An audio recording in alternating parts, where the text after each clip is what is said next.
আরও বিপাকে অভিষেক বন্দ্যোপাধ্যায়। নদিয়ার পলাশীতে মাটি এবং গাছ কাটার অভিযোগ উঠেছে তার বিরুদ্ধে। নদিয়ার পলাশীর সুগার মিলের জমি থেকে মাটি এবং গাছ কাটা হয় বলে অভিযোগ। অভিষেক বন্দ্যোপাধ্যায় সহ ৩০ জনের বিরুদ্ধে মামলা দায়েরের নির্দেশ দিল আদালত।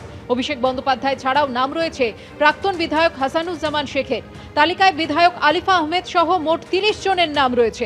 অভিষেক বন্দ্যোপাধ্যায় সহ ৩০ জনের বিরুদ্ধে মামলা দায়েরের নির্দেশ দিয়েছে আদালত। কালীগঞ্জ ব্লক এবং তার সংলগ্ন এলাকার আনুমানিক ৩৩,০০০ বিঘে জমি, মাটি এবং গাছপালা কেটে অন্যত্র বিক্রি করা এবং সুগার মিল, ঐতিহ্যমণ্ডিত যে ব্রিটিশ যে সুগার মিল, তার যন্ত্রাংশ অন্যত্র বিক্রি করা। সেই পরিপ্রেক্ষিতে 15/7/26 তারিখে কৃষ্ণনগর সিজিএম জেলা আদালতে একটি অভিযোগ দায়ের হয়।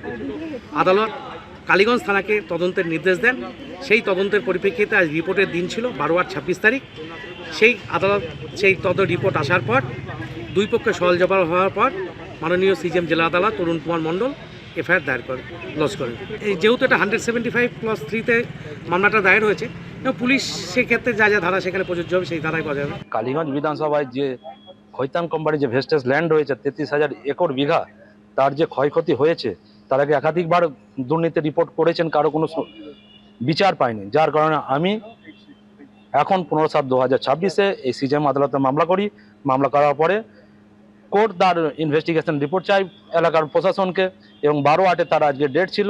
সেই ডেটে আজকে সিজিএম আদালতও নিশ্চয়ই এলাকায় প্রশাসন থেকে রিপোর্ট ভালো আসার কারণে তার এফআইআর নির্দেশ আজকে ডেটে দিয়েছে। টোটালটাই অভিষেকের নেতৃত্বে এলাকার যে বিধায়ক, বিধায়িকা এবং যারা পদাধিকারী ছিলেন, অঞ্চল সভাপতি থেকে শুরু করে সবাই এবং মাটি মাফিয়া, গাছ কাটা মাফিয়া, তাদেরই নেতৃত্বে এই ঘটনাগুলো ঘটেছে।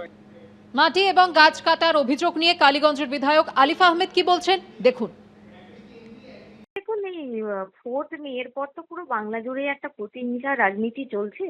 তো এই মামলাটার বিষয়ে আমি যতদূর মানে আমার কথা বলতে পারি, বাকিরা তাদের কথা বলবেন। আমি তো খুব কম সময় হয়েছে কালীগঞ্জের দায়িত্ব সামলাচ্ছি। আর যে পিরিয়ডটা ওখানে মেনশন করা হচ্ছে 2011 সাল থেকে।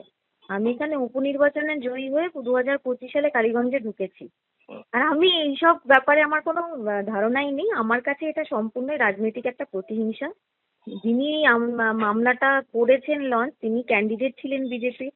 পুরো পশ্চিমবঙ্গে যেখানে বিজেপি বেরিয়ে গেছে উনি বেরোতে পারেননি, সেটা তিনি মেনে নিতে পারছে না, তাই এই প্রতিহিংসা রাজনীতি করছেন। পুলিশকে সমস্ত রকম যদি আমার কোনো সহযোগিতার দরকার পড়ে আমি সবসময় রয়েছি।